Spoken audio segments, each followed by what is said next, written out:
वो इसलिए क्योंकि इस बार वहां की सीट महिला के लिए आरक्षित थी। अब सवाल ये था कि चुनाव लड़ेगा कौन। इससे पहले ठाकुर साहब वहां से पार्षद थे और इस बार उन्होंने अपनी पत्नी सीमा ठाकुर को टिकट दिलवाई और ठाकुर साहब की शान के कारण सीमा जी ने 20,000 वोटों से चुनाव जीत लिया। अरे बधाई हो सीमा भाभी, अब तो आप वार्ड की पार्षद बन गई हैं। अब तो हमारे काम आप ही करवाएंगी। तो सिर्फ नाम की पार्षद बनी है, वो तो महिला सीट आ गई, वरना पार्षद तो मुझे ही बनना था। अब भले ही चेहरा इसका होगा लेकिन पावर तो मेरी ही होगी। भाई साहब, क्या दिमाग लगाया है आपने भी। ये आप लोग खाना लगा दिया है सबके लिए। सीमा जी पार्षद बन चुकी थी, फिर भी उनकी एक ना चलती। सारे काम ठाकुर साहब खुद ही संभाल लेते और जहाँ जरूरत पड़ती वहाँ सीमा जी का अंगूठा लगवा लेते। सीमा जी ज्यादा पढ़ी लिखी भी नहीं थी। एक दिन ठाकुर साहब और सीमा एक प्रोग्राम में जाते हैं। ठाकुर साहब, आप आ गए। ओहो, पार्षद मैडम भी आ गई हैं। स्वागत है आप दोनों का।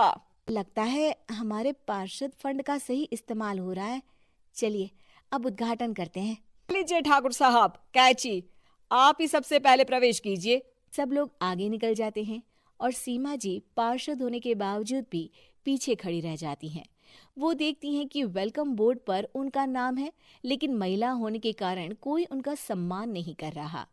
अगले दिन एक आदमी उनके घर आता है। ठाकुर साहब नमस्कार। कल ना हम नोटिस किए कि हमारा घर तो अवैध है और नगर निगम वाले उसे तोड़ने आ रहे हैं।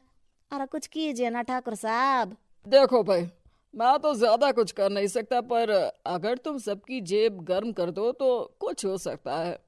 कुल मिलाकर 4 लाख लगेंगे। 4 लाख ठाकुर साहब?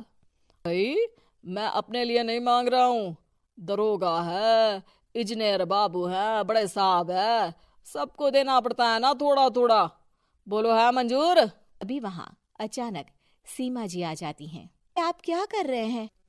पहले इन्हीं लोगों से तो आपने वोट मांगे, अब इनसे ही पैसे ले रहे हो। चुप रहो तुम, तुम्हारा काम है सिर्फ अंगूठा लगाना, तुम वही किया करो। मुझे दूसरे काम तुम मत सिखाओ, समझी? और तुम ना जाओ, अब पैसे लेकर आओ, वरना जेसीबी किसी भी वक्त आती होगी। सब कुछ ऐसे ही चलते रहता है। एक दिन सीमा जी और ठाकुर साहब को एक लोकल मीटिंग में बुलाया जाता है। वहां पर कई और अधिकारी लोग भी मौजूद रहते हैं। अब मैं चाहूंगा कि ठाकुर साहब हमारे बीच 2 शब्द कहें। अरे प्यारे भाइयों और बहनों, आज मेरा सौभाग्य है कि मैं आप सबकी सेवा दिन रात कर पा रहा हूँ। आपने मेरी पत्नी को भारी मतों से जिताया है, इसलिए मैं आप सभी का शुक्रगुजार हूँ। मैं आप सबसे वादा करता हूँ कि हमेशा की तरह हमारे वार्ड में किसी को कोई तकलीफ नहीं आने दूंगा। सभी लोग तालियां बजाने लगते हैं। अब मैं माननीय पार्षद मैडम को स्टेज पे बुलाना चाहूंगा। अपने नाम को बुलाया सुनकर सीमा जी एकदम चौंक जाती है। उन्हें बिल्कुल उम्मीद नहीं थी कि इतनी बड़ी जगह उन्हें मंच पर बुलाया जाएगा। जैसे तैसे वो मंच पर चढ़ती हैं। ऊपर जाते ही सीमा जी को सारी पुरानी बातें याद आ जाती हैं कि किस तरह उनके पति उन्हें कभी भी आगे बढ़ने नहीं देते और उनके नाम से गलत काम करते हैं। वो बोलने लगती हैं, मैं आपके वार्ड की पार्षद सीमा हूँ। आप में से बहुत कम लोग ही मुझे जानते होंगे, क्योंकि इससे पहले मुझे कभी ऐसा मौका ही नहीं मिला। सारे मौके मेरे पार्षद पति यानी आपके ठाकुर साहब ही लेते रहे, लेकिन आज ये मौका मुझे मिला है तो मैं इसे ऐसे ही नहीं जाने दूंगी। मैं आपको ये बताना चाहती हूँ कि आपके ठाकुर साहब मेरे नाम की आड़ में गैर कानूनी काम करते हैं, जिस पर अंगूठों के निशान मेरे होते थे।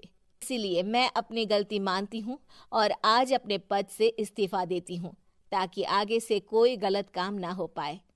अब फैसला आप सबके हाथ में है कि आप हमें क्या सजा देना चाहते हैं। सीमा जी की बातें सुनकर ठाकुर साहब के चेहरे का रंग उड़ जाता है और वो शर्म से मुंह नीचा करके वहां से चले जाते हैं और पद से इस्तीफा देकर ही सही सीमा जी अपने आप